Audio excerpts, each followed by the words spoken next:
Ukraine रूस जंग पर संयुक्त राष्ट्र की महासभा की बैठक शुरू हो चुकी है। वहीं अब से थोड़ी देर पहले रूस और यूक्रेन के अधिकारियों के बीच जो बैठक बेलारूस में चल रही थी वो खत्म हो चुकी है, लेकिन अभी तक कोई नतीजा सामने नहीं आया है, यानी बेनतीजा रही है बैठक। रूस के सामने यूक्रेन ने 3 शर्तें रखी हैं। यूक्रेन का कहना है कि रूस जल्द से जल्द ये तीनों शर्तें मान ले। यूक्रेन की क्या है वो पहली शर्त हम आपको बता दें। पहली डिमांड है कि रूस फौरन सीज फायर की घोषणा करे, यानी युद्ध को फौरन रोके। जो दूसरी डिमांड है यूक्रेन की वो ये है कि यूक्रेन के सभी इलाकों से रूस अपनी सेना को हटाए, यानी जो जवान, जो सैनिक, जो फौज इस समय यूक्रेन की धरती पर है उसको रूस फौरन पीछे हटाए, यानी वहां से वापस बुलाए। और तीसरी और अहम मांग जो है यूक्रेन की वो ये है कि रूस डोनबास और क्रीमिया से भी अपनी सेना को हटाए। तो हमने आपको बताया कि 3 डिमांड्स हैं जो कि यूक्रेन लगातार रूस के सामने रख रहा है और कह रहा है कि इसके बाद ही बातचीत आगे बढ़ सकती है।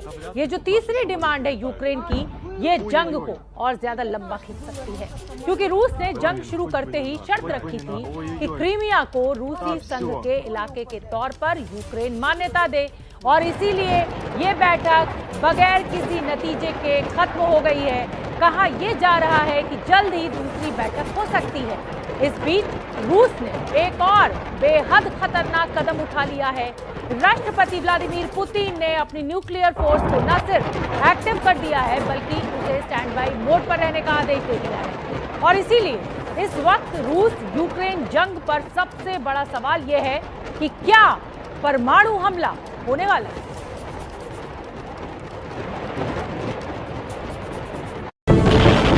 क्या दुनिया एक बार फिर परमाणु बमों का इस्तेमाल होता देखने जा रही है?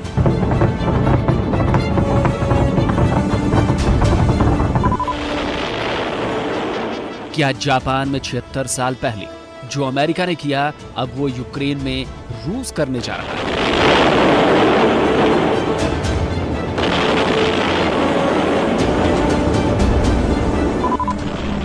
क्या रूस यूक्रेन जंग का अंत भी परमाणु बमों के हमले के साथ होगा?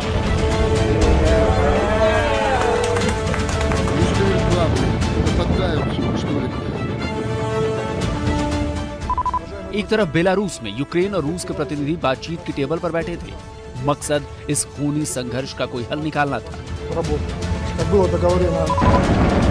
लेकिन दूसरी तरफ रूसी सेनाओं ने न्यूक्लियर अटैक करने की एक्सरसाइज शुरू कर दी है।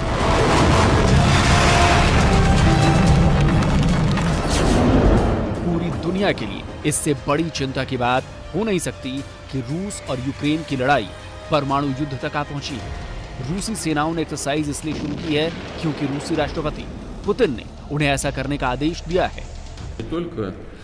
Недружественные действия в отношении нашей страны в экономической сфере, я имею в виду нелегитимные санкции, о которых все хорошо знают, но высшие должностные лица ведущих стран НАТО допускают и агрессивные высказывания в адрес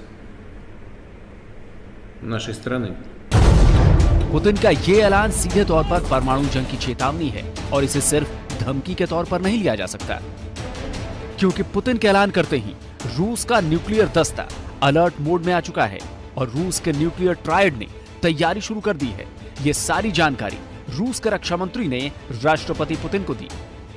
न्यूक्लियर ट्रायड का मतलब है जमीन, आकाश और समंदर तीनों से ही परमाणु हमला करने की क्षमता, यानी जमीनी बेस से, फाइटर जेट से, शिप से या फिर सबमरीन से परमाणु बम दागे जा सकते हैं और रूसी सेनाओं ने इसी की प्रैक्टिस शुरू कर दी है। रूस का ये कदम इसलिए भी बेहद खतरनाक है क्योंकि यूक्रेन पर हमले से पहले उसकी सेनाओं ने ऐसी ही अटैक एक्सरसाइज करनी शुरू की थी और युद्धाभ्यास खत्म होते ही उसने यूक्रेन पर हमला कर दिया, जिसका नतीजा यूक्रेन में भारी तबाही के रूप में पूरी दुनिया देख रही है। इसीलिए पुतिन के इस कदम को हल्के में नहीं लिया जा सकता। रशिया ने अपनी न्यूक्लियर फोर्सेस को हाई अलर्ट पे कर दिया है। दरअसल रशिया ने 18 फरवरी को अपने ट्रायड का रिहर्सल किया था, एक्सरसाइज करी थी। ट्रायड का मतलब होता है land nuclear forces, air delivery platforms और समुद्र के रास्ते पनडुब्बियों के जरिए जो न्यूक्लियर अटैक होंगे वो वाली जो फोर्सेस है, इन सारी फोर्सेस को उसने 18 फरवरी को उसका रिहर्सल किया था और आज पुतिन ने इन सारी फोर्सेस को अलर्ट पे रख दिया है। परमाणु हमले की चेतावनी पुतिन ने पहली बार नहीं दी है। इससे पहले जब रूस ने यूक्रेन पर हमला नहीं किया था तो उन्होंने नाटो सेनाओं को रूस की न्यूक्लियर पावर की याद दिलाई थी। Это потенциал объединенной организации НАТО и России несопоставим. Мы понимаем. Но мы также и понимаем, что Россия одна из ведущих ядерных держав. По некоторым компонентам, по современности даже многих опережает. Победителей не будет.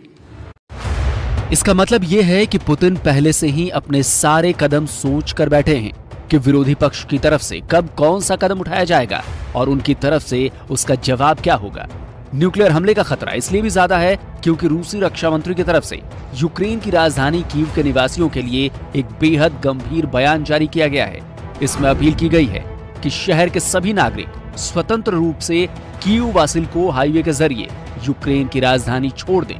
ये रास्ता सुरक्षित है। हम एक बार फिर से इस बात पर जोर देना चाहेंगे कि रूस की सेनाएं सिर्फ सैन्य ठिकानों को अपना निशाना बना रही हैं। आम नागरिकों को डरने की कोई जरूरत नहीं है। रूस द्वारा कीव के नागरिकों को शहर छोड़कर जाने की अपील करना बताता है कि अगले 1 से 2 दिनों में कुछ बड़ा हो सकता है। और जिस तरह रूसी सेना ने न्यूक्लियर ट्रायड को स्टैंड बाई से हाई अलर्ट मोड कर दिया है, उससे परमाणु अटैक की आशंका को कभी नकारा नहीं जा सकता। अगर रूस की तरफ से कीव पर न्यूक्लियर अटैक किया जाता है तो मानव इतिहास में ऐसा तीसरी बार होगा जब किसी शहर पर परमाणु बम का कहर टूटेगा। इससे पहले दूसरे विश्व युद्ध में जापान के शहर हिरोशिमा और नागासाकी न्यूक्लियर अटैक की तबाही देख चुके हैं। चिंता की बात सिर्फ ये नहीं है कि एक बार फिर परमाणु हमले का खतरा सामने आ चुका है। चिंता ये है कि 76 साल पहले के न्यूक्लियर बम के मुकाबले आधुनिक बम उससे कई गुना ज्यादा तबाही मचाने की क्षमता रखते हैं। रूस के पास 50 किलोटन से लेकर 800 किलोटन तक के परमाणु बम मौजूद हैं। जापान पर गिराए न्यूक्लियर बम से इनकी ताकत करीब 20 से 30 गुना ज्यादा है। एक अकेले परमाणु बम से एक शहर को पूरी तरह से तबाह किया जा सकता है। बम गिरने के बाद फौरन करीब 3 लाख लोगों की मौत हो सकती है। 300 किलो टन के परमाणु बम से करीब 3 किलोमीटर का इलाका पूरी तरह से बर्बाद हो जाएगा। 1000 किलो टन के परमाणु बम से 8 किलोमीटर तक का इलाका पूरी तरह तबाह हो जाएगा। 11 किलोमीटर दूर तक मौजूद लोगों पर भी इसका खतरनाक असर होगा।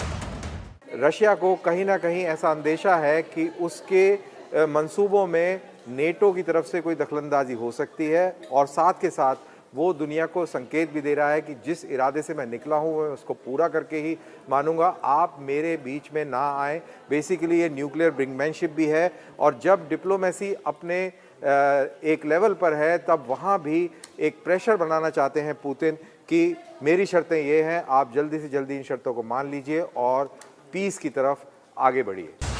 अब सवाल यह है कि आगे क्या होगा। क्या वाकई परमाणु युद्ध होगा या फिर सुलह का कोई बीच का रास्ता निकलेगा? क्योंकि रूस की आक्रामकता को देखते हुए तो यही लग रहा है कि बगैर किसी ठोस नतीजे के वो जंग खत्म नहीं करेगा, क्योंकि लड़ाई अब उस मोड़ पर आ पहुंची है जहां से रूस अपनी बात मनवाए बगैर रुकेगा नहीं। इसीलिए ये समझना बेहद जरूरी है कि जंग का अंजाम क्या हो सकता है।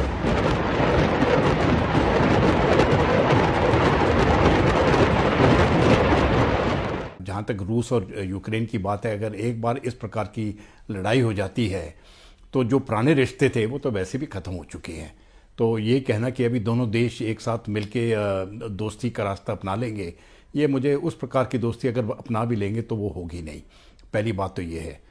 दूसरा, मुझे लगता है कि सत्ता तो चेंज हो जाएगी यूक्रेन की। अगर वो अगर अशांति उधर आनी है तो सत्ता उनको चेंज करना पड़ेगी। अभी तक बेलारूस में यूक्रेन और रूसी अधिकारियों के बीच जो बातचीत हुई है उसमें कोई नतीजा नहीं निकला है। उम्मीद की जा रही है कि बैठक फिर से हो सकती है। दुनिया भर के विशेषज्ञों के मुताबिक इस जंग के 4 नतीजे निकल सकते हैं। पहला, पूरे यूक्रेन पर रूस का कब्जा हो जाए और वो रूसी संघ का हिस्सा बन जाए। दूसरा, यूक्रेन को रूस 2 हिस्सों में तोड़ सकता है। पूर्व पर कब्जा, पश्चिमी हिस्से पर कठपुतली सरकार बिठा सकता है। तीसरा, पूर्वी यूक्रेन पर कब्जा लेकिन पश्चिमी हिस्से में गुरिल्ला युद्ध जारी रख सकता है। रूस की बौखलाहट बढ़े और वो आक्रमण को और ज्यादा बड़ा कर सकता है। अब आने वाले दिनों में जंग से किस तरह की खबरें मिलती हैं, इसके बारे में कुछ कहा नहीं जा सकता। बस उम्मीद की जा सकती है कि परमाणु हमला ना हो और जल्द से जल्द लड़ाई को खत्म किया जाए।